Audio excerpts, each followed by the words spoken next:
தன் குற்றம் நீக்கி பிறர் குற்றம் காண்கிற்பின் என் குற்றம் ஆகும் இறைக்கு என்ற வள்ளுவனின் வாக்கை போல குற்றங்களை களையவும் குற்றம் நேராமல் தவிர்ப்பதற்குமான முன்முயற்சிதான் புதிய தலைமுறையின் இந்த குற்றம் தவிர்.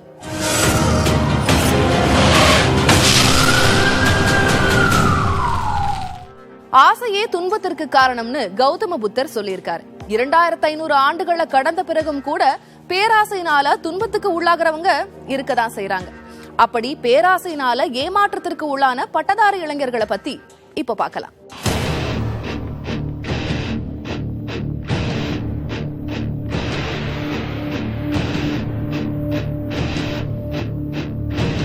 புதுக்கோட்டை மாவட்டம் மணல்மேல்குடி அருகே உள்ள மேலக்கோட்டை பகுதியைச் சேர்ந்தவர் முகமது மொய்தீன். அவரது வாட்ஸ்அப் எண்ணிற்கு முதலீடு செய்வது தொடர்பாக அறிமுகமில்லாத எண்ணிலிருந்து வந்த விண்ணப்ப செயலியை தரவிறக்கம் செய்தார்.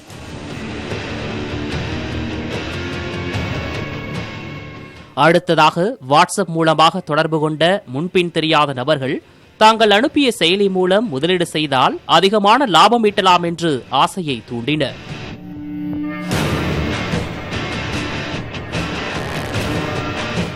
விபி இணைய வழி மூலமாக பல தவணைகளாக 1,08,568 ரூபாயை கடந்த 6 மாத காலமாக பெற்றுள்ளனர்.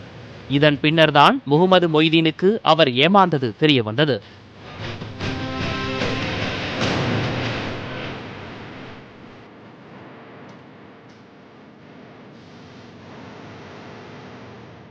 மணல்மேல்குடி பகுதியைச் சேர்ந்த 28 வயதுடைய பொறியியல் படித்த பெண்ணிடம் ஆன்லைன் வழியாக அறிமுகமில்லாத ஒருவர் உரையாடியிருக்கிறார். வீட்டு உபயோகப் பொருட்களை வாங்கி வீட்டிலிருந்தே விற்பனை செய்து அதிக வருமானத்தை ஈட்டலாம் என்று அவரின் மூளையை சலவை செய்துள்ளார்.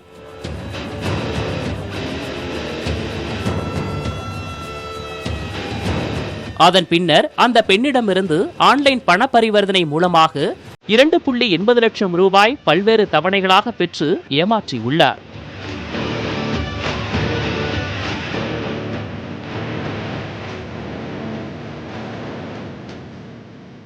அறந்தாங்கி பகுதியில் உள்ள ஒரு அரசு பள்ளி ஆசிரியையை அழைத்த மர்ம நபர்கள் 1% வட்டியில் 50 லட்சம் ரூபாய் வங்கிக் கடன் பெற்றுத் தருவதாக கூறியுள்ளனர். இதை நம்பிய ஆசிரியையிடம் வருமான வரி தொகை முதலில் கட்ட வேண்டும் என கூறி 1,01,350 ரூபாயை பெற்றுக்கொண்டு ஏப்பம் விட்டுள்ளனர்.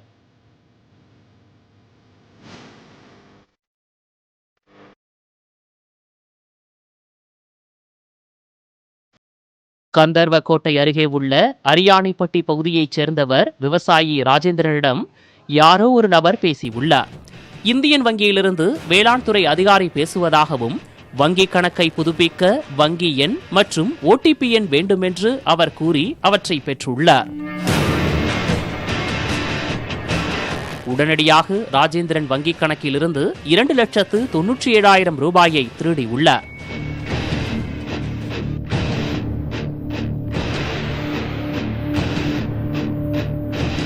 இப்படியாக மொபைல் போனில் ஆபாச படம் பார்த்த பள்ளி மாணவனை மிரட்டி பணம் பறித்தது, வெளிநாட்டிலிருந்து விலை உயர்ந்த பரிசு பொருள் குரியர் அனுப்புவதாக கூறி மோசடி, செல்போன் டவர் வைக்க முன்தொகை, குறைந்த விலையில் கார் பைக் இணைய விளம்பரம் என தொடர்ச்சியாக கடந்த 3 மாதத்தில் மட்டும் 28 பேரிடம் கிட்டத்தட்ட 76 லட்சம் ரூபாயை ஏப்பம் விட்டிருக்கிறார்கள் இந்த ஆன்லைன் மர்ம ஆசாமிகள்.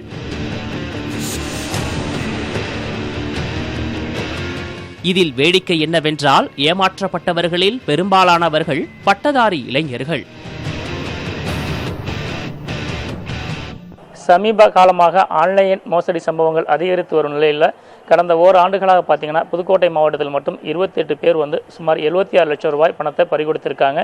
இது குறித்து புதுக்கோட்டை மாவட்ட சைபர் கிரைம் போலீசாரும் வழக்கு பதிவு செய்து சில வழக்குகளில் குற்றவாளிகளை கைது பண்ணியிருக்காங்க. பல வழக்குகளில் குற்றவாளிகள் என்ன தெரிய வர்றாங்க. இப்போ இந்த ஆன்லைன் மோசடி சம்பவங்கள் எப்படி நடக்குது, யார் இந்த சம்பவங்களில் ஈடுபடுறாங்க, யாரெல்லாம் இந்த ஆன்லைன் மோசடியில் ஏமாறுறாங்க என்பது குறித்து இந்த தொகுப்பில் பார்ப்போம்.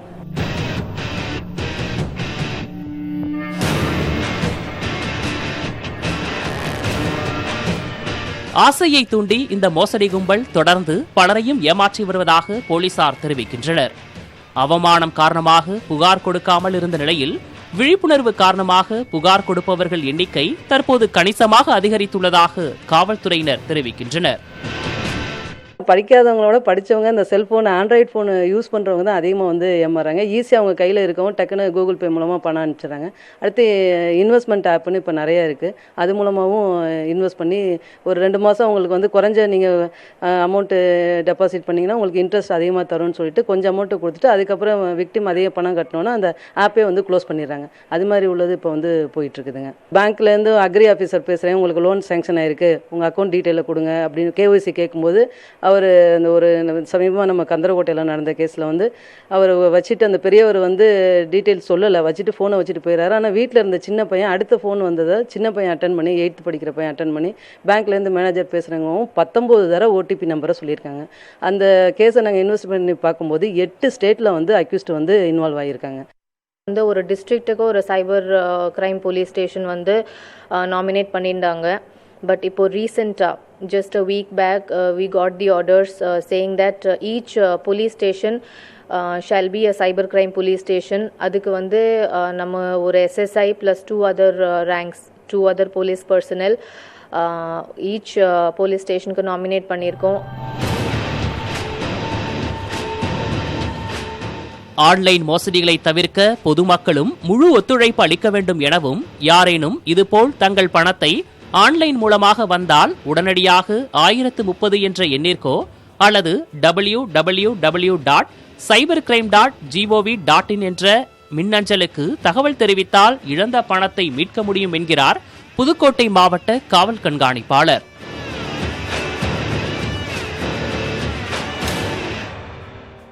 தாய்மை என்பது பேரன்பின் பெரும் பயன் இல்லையா?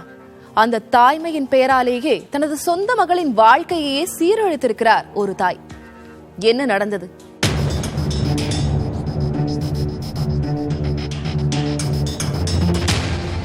குழந்தை பேறு மட்டுமே பெண்மையின் லட்சணம் என கருதுகிற சமூக மனநிலை குழந்தை இல்லாதவர்களை குற்ற உணர்ச்சிக்குள் தள்ளுகிறது.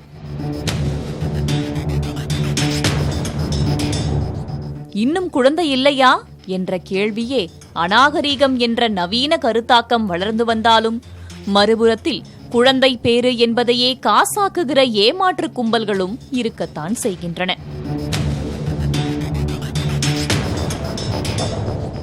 அப்படிப்பட்ட ஒரு கும்பல்தான் ஈரோட்டில் சிக்கியுள்ளது. இதற்காக பெற்ற மகளின் வாழ்க்கையையே நரகமாக்கியிருக்கிறார் ஒரு தாய்.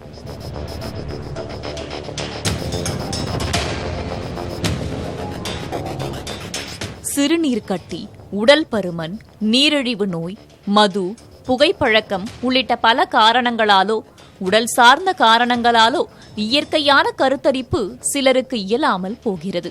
இதனால் செயற்கை கருத்தரிப்புக்கு பரிந்துரை செய்கின்றனர் மருத்துவர்கள். இதற்காக இளம் பெண்களின் கருமுட்டைகளை தானமாக பெற்று கருத்தரிப்பும் செய்யப்படுகிறது. கருமுட்டைகளை தானம் தருபவர்களுக்கு ஒரு தொகையும் கொடுக்கப்படுகிறது. இங்கு அரங்கேறத் தொடங்குகின்றன மோசடிகள். ஈரோட்டில் குழந்தையில்லாத தம்பதிகளை குறிவைத்து கருமுட்டை விற்பனை நீண்ட நாட்களாக நடந்து வருவதாக கூறப்படுகிறது. கருமுட்டை தானம் அங்கீகரிக்கப்பட்டிருந்தாலும் சில பொய்யான தகவல்களை பரப்பி பணம் பறிக்கின்றன சில மருத்துவமனைகள். அதாவது ஆரோக்கியமாக இருக்கும் இளம் பெண்களின் கருமுட்டைதான் செயற்கை கருத்தரிப்புக்கு சிறந்தது என்று நம்ப வைக்கின்றனர். இளம் பெண்களை குறிவைப்பதற்காகவே பெண் புரோக்கர்களும் செயல்பட்டு வருகின்றனர்.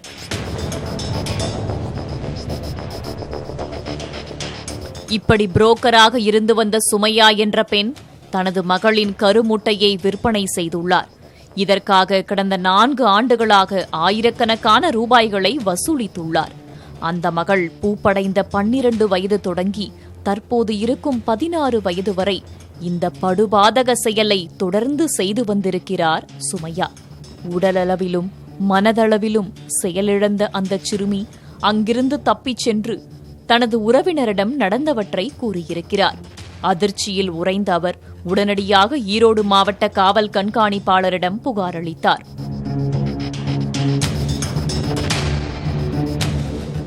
காவல்துறையின் விசாரணையில் பல அதிர்ச்சி தகவல்கள் வெளியாகின. சிறுமியின் கருமுட்டையை புரோக்கர் மாலதி மூலம் குழந்தையில்லாத தம்பதிக்கு விற்பனை செய்து வந்தது அம்பலமானது. ஒரு கருமுட்டையை 25,000 ரூபாய்க்கு விற்பதும் அதில் புரோக்கர் கமிஷனாக 5,000 ரூபாய் தந்திருப்பதாகவும் சிறுமிக்கு 16 வயதே ஆன நிலையில் போலி ஆதார் அட்டை மூலம் வயதை அதிகமாக காண்பித்ததும் விசாரணையில் தெரியவந்துள்ளது. இது மட்டுமின்றி அதிக அளவில் கருமுட்டை வரவேண்டும் என்பதற்காக தாயின் 2வது கணவர் சையத் அலி என்ற காமுகன் சிறுமிக்கு பல முறை பாலியல் தொந்தரவு கொடுத்ததும் விசாரணையில் தெரியவந்துள்ளது.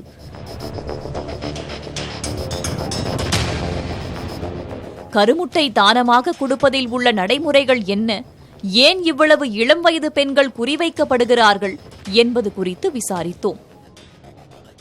அதில் சின்ன வயசில் ஒரு 23 35 வயதுக்குள்ளே உள்ள பெண்களோட கருமுட்டை ரொம்ப ஆரோக்கியமாக இருக்கிறதுனால அந்த குரூப்பை தான் எல்லாருமே குறிவைத்து அவங்க டொனேஷன் கொடுக்குறீங்களா, ஒரு கருமுட்டைக்கு இவ்வளோ பணம் அப்படின்னு ஃபிக்ஸ் பண்ணி இது ஒரு வியாபார நோக்கில் நடக்குது.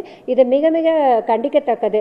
இதனால மருத்துவராக ஒரு மகப்பேறு மருத்துவராக என்ன பிரச்சனை வரும்னா, அடிக்கடி நம்ம கருமுட்டை உருவாகிறதுக்குள்ள மருந்துகள், அதாவது நம்ம கருமுட்டையை எடுக்க போகிறோன்னா அதுக்கு முன்னாடி மருந்தும் இன்ஜெக்ஷனும் போட்டு அந்த கருமுட்டையை வளர வச்சு வளர்ந்த கருமுட்டையை தான் நம்ம எடுக்க முடியும். அப்போ அதுக்குள்ள இன்ஜெக்ஷனையும் மருந்தையும் தொடர்ந்து ஒரு பெண்ணுக்கு மாதம் கொடுத்து வந்தா அது கருமுட்டை பையை தாக்கி கருமுட்டைகள் டேமேஜ் ஆகி சீக்கிரமாக அந்த கருமுட்டையோட செயல் தன்மையை முட்டை பை, அதாவது சினைப்பைன்னு சொல்லுவோம், அந்த முட்டை உற்பத்தி ஆகிற பை டேமேஜ் ஆகி அந்த அவங்களுக்கு சீக்கிரமாகவே மாதவிடாய் நிற்கக்கூடிய ஒரு அபாயகரமான சூழ்நிலை ஏற்படும்.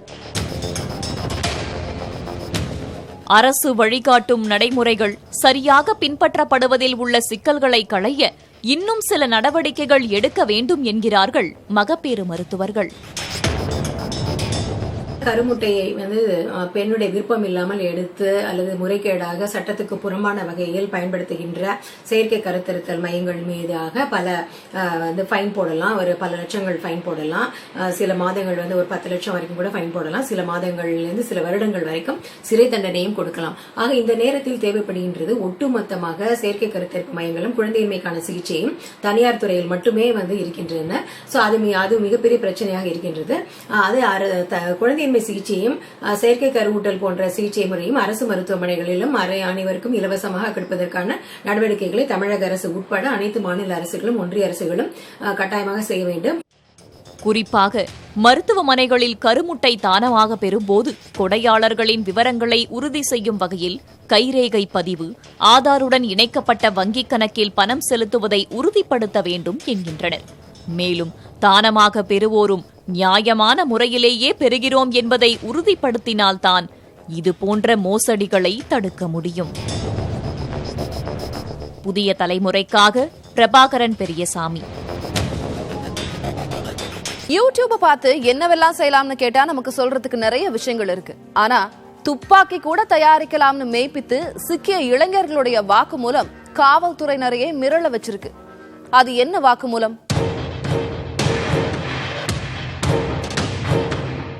அநியாயத்தை கண்டால் பொங்குவோம் என சொல்லி துப்பாக்கி தயாரித்ததற்கு புது விளக்கம் கொடுத்திருக்கிறார்கள் இந்த இளைஞர்கள்.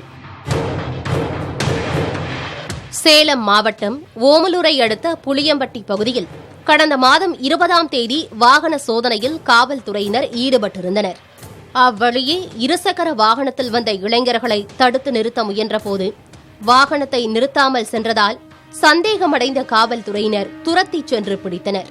காவல்துறையினரின் கேள்விகளுக்கு முன்னுக்கு பின் முரணாக பதிலளித்ததால் மேலும் சந்தேகம் வலுக்க அவர்களிடமிருந்த உடைமைகளை சோதனை செய்தனர்.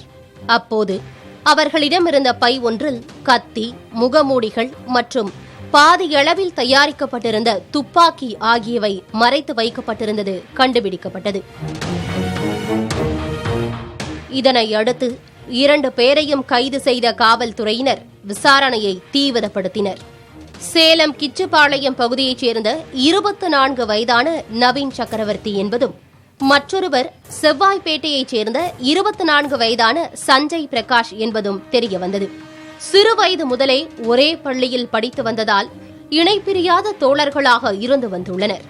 இதில் சஞ்சய் பிரகாஷ் பட்டதாரியாக, நவீன் சக்கரவர்த்தி வறுமை காரணமாக கல்லூரி படிப்பை தொடர முடியாமல் பாதியிலேயே நின்றுள்ளார். சேலம் குறும்பப்பட்டி வன உயிரியல் பூங்கா அருகே கேண்டீன் ஒன்றில் வேலை பார்த்த இருவரும் கடந்த 6 மாதங்களுக்கு முன்பு அதே பகுதியில் சிறிய வீடு ஒன்றை மாத வாடகைக்கு எடுத்து தங்கியுள்ளனர். அந்த வீட்டில் இருந்தவாறு சமூக வலைதள வீடியோக்களை பார்த்து துப்பாக்கி தயாரித்தது விசாரணையில் தெரிய வந்தது. சேலம் மாநகரத்திலிருந்து கோரிமேடு வழியா குறும்பப்பட்டி உயிரியல் பூங்கா போற இந்த பாதை பெரும்பாலும் இப்படி ஆள் நடமாட்டம் இல்லாமல் வெறிச்சோடி தான் காணப்படும். இந்த ஆள் நடமாட்டம் இல்லாத இந்த ஒதுக்குப்புறமான பகுதியை தான் தங்களுக்கான இடமா இந்த இளைஞர்கள் தேர்வு பண்ணியிருக்காங்க. அதன் அடிப்படையில் தான் இங்கே இருக்கக்கூடிய ஒரு கட்டட வீட்டை வாடகைக்கு எடுத்து மாதம் 1500 ரூபாய் வாடகை கொடுத்து இந்த பகுதியில் கடந்த 6 மாதமாக குடியிருந்திருக்கிறாங்க. ஆனால் உள்ளே என்ன நடந்திருக்கு அப்படிங்கிறது இந்த சுற்று வட்டாரத்தில் இருக்கிறவங்களுக்கோ இல்லை இந்த வீட்டோட உரிமையாளருக்கோ தெரியல அப்படிங்கிறத சொல்லியிருக்கிறாங்க. இந்த பகுதியில் இங்கே இருக்கக்கூடிய சூழ்நிலையை சாதகமாக பயன்படுத்தி தான் அந்த துப்பாக்கி உள்ளிட்ட பொருட்களை யூடியூப் பார்த்து அதன் மூலமாக தயாரிக்க பழகியிருக்கிறாங்க. இவங்க தற்பொழுது காவல்துறையில் சிக்கியிருக்கிறாங்க. காவல்துறை விசாரணை ஒரு பக்கம் இருக்கையில் ஆயுதங்கள் தயாரித்த காரணத்திற்காக கியூ பிரிவு போலீஸாரும் இப்போது விசாரணையை துவக்கியிருக்கிறாங்க. இந்த விசாரணையின் அடிப்படையில் ஏற்கனவே கைது செய்யப்பட்ட 2 பேர் இல்லாமல் இன்னும் ஒருவரையும் கைது செஞ்சுருக்காங்க. திரும்ப தொடர்ச்சியாக பல்வேறு தகவல்களும் திடுக்கிடும் தகவல்கள் இந்த விசாரணையில் தெரிய வரலாம் அப்படின்னு எதிர்பார்க்கப்பட்டுக்கிட்டு இருக்கு.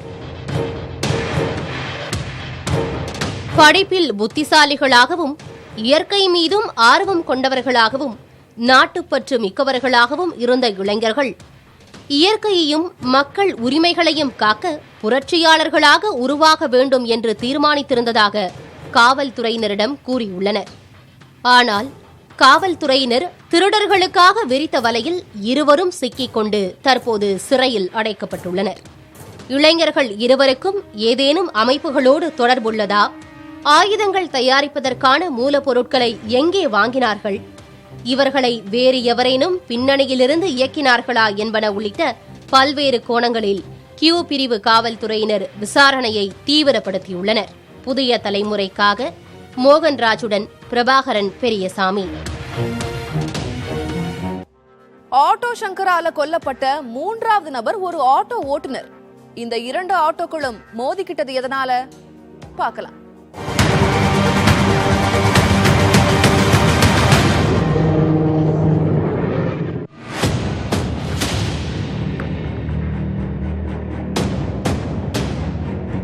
தவறான தொழில் செய்பவர்கள் தங்கள் கூட்டாளிகள் செய்யும் தவறுகளை தெரிந்து கொள்வதில் தவறில்லை. ஆனால் அதை வைத்து காசு பார்க்க நினைத்தால், அதுவும் ஆட்டோ சங்கர் போன்ற ஒருவரை பிளாக்மெயில் செய்தால், ஆட்டோ சங்கரிடம் பாலியல் தொழில் செய்யும் பெண்கள் வெளியே சென்று வர ரவி என்பவரது ஆட்டோவை பயன்படுத்துவார்கள். குறிப்பாக ஆட்டோ சங்கரால் கொல்லப்பட்ட லலிதா ரவியின் வண்டியில் அடிக்கடி பயணிப்பார். அவரை காணவில்லை என்றதுமே ரவிக்கு சந்தேகம் வந்துவிட்டது. அதை உறுதிப்படுத்துவது போல் லலிதா எங்கே என்ற கேள்விக்கு ஆட்டோ சங்கரும் கூட்டாளிகளும் ஆளுக்கொரு பதில் சொன்னார்கள். அதோடு சாராய குடோனில் புதிதாக முளைத்த சிமெண்ட் பூச்சும் ரவியின் சந்தேகத்தை வலுப்படுத்தியது. லலிதா எங்கே என மண்டையை உடைத்து கொண்டிருந்த அவருக்கு திடீரென சுடலை மாயமானதும் நினைவுக்கு வந்தது. ஏனென்றால் சுடலை கடைசியாக பயணித்தது ரவியின் ஆட்டோவில்தான். அப்போது சிகரெட் பற்ற வைப்பதற்காக தனது லைட்டரை சுடலையிடம் கொடுத்திருந்தார் ரவி. மறுநாள் சுடலையை தேடி அவரது வீட்டுக்கு சென்றார். கதவு பூட்டி கிடந்தது. அதற்கு அடுத்த நாள், 3வது நாள் என தொடர்ந்து போயும் கதவு திறந்த பாடில்லை. சரி, லலிதாவை பற்றி விசாரித்தது போல் சுடலை குறித்தும் விசாரித்து பார்க்கலாம் என்ற முடிவுக்கு வந்தார் ரவி. அதன்படியே சங்கரின் நெருங்கிய கூட்டாளிகளிடம் விசாரித்த போது தெளிவான பதில் கிடைக்கவில்லை. மாறாக, நீ எதுக்கு சுடலையை தேடுற என்ற கேள்விதான் வந்தது. அதற்கு ரவி சொன்ன பதில், சுடலை எனக்கு 100 ரூபாய் தரணும் என்பதே. சுடலையை பற்றி ரவி விசாரித்த தகவல் சங்கருக்கு போகிறது.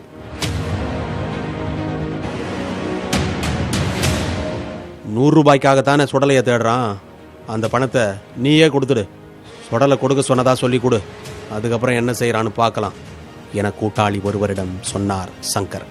சுடலைக்கு ஒரு டெஸ்ட் வைத்தது போல ரவிக்கும் பரீட்சை வைத்தார்கள். சங்கரின் கூட்டாளி பணத்தை கொடுக்க வேறு வழியில்லாமல் வாங்கி கொண்டார் ரவி. அதோடு அவர் நிறுத்திக் கொள்ளவில்லை. சங்கரின் நடவடிக்கைகளை உற்று கவனிக்க தொடங்கினார். அது ஆட்டோ சங்கருக்கும் தெரியும். எனவே சுடலை குறித்து ரவி விசாரித்ததை பற்றி அவரிடம் கேட்கிறார் சங்கர். தனக்கு டெஸ்ட் வைக்கப்பட்டது தெரியாமல் 100 ரூபாய் கதையை மீண்டும் சொல்கிறார் ரவி. இருவருக்கும் இடையே உரையாடல் நடந்து கொண்டிருக்கும் போது லைட்டரை எடுத்து சிகரெட் பற்ற வைக்கிறார் சங்கர். அதை கண்ட ரவியின் பேச்சு பாதியில் நின்று போகிறது. ஏனென்றால் சங்கர் வைத்திருந்தது சுடலையிடம் ரவி கொடுத்த லைட்டர். சுடலையை ஆட்டோ சங்கர் கொலை செய்து விட்டார் என்ற முடிவுக்கு வந்துவிட்டார் ரவி. கொலை ஏன் நடந்தது என்பது மட்டும் அவருக்கு தெரியவில்லை. அந்த நேரத்தில் ரவியை அழைத்து மது விருந்து வைத்தார் சங்கரின் கூட்டாளி ஒருவர். எல்லாம் அவரை ஆழம் பார்க்கத்தான். அதை அறியாத ரவி இருவரும் மது மயக்கத்தில் இருந்தபோது சுடலையை ஏன்னே கொலை பண்ணீங்க என கேட்டார். அதனால் ஆத்திரமடைந்த சங்கரின் கூட்டாளி ரவியின் சட்டையை பிடித்தார்.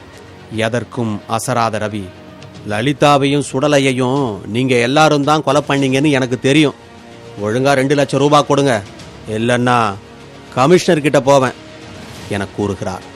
அவர் சொன்னதை அமைதியாக கேட்டுக்கொண்டிருந்த சங்கரின் கூட்டாளி வார்த்தைக்கு பதில் கத்தியால் ரவிக்கு பதில் சொன்னார். பாலியல் தொழில் செய்யும் பெண்கள் தங்கியிருந்த வீட்டின் பின்புறம் ரவியின் உடலை புதைத்தார்கள். முதல் 3 கொலைகளும் தனித்தனியே அரங்கேறிய நிலையில் அடுத்த 3 கொலைகளும் ஒரே நாளில் நடந்தன. அந்த பயங்கரத்தை பற்றி நாளை பார்க்கலாம். அச்சம் தவிர்க்க குற்றம் தவிர்ப்போம். இது புதிய தலைமுறையின் குற்றம் தவிர்.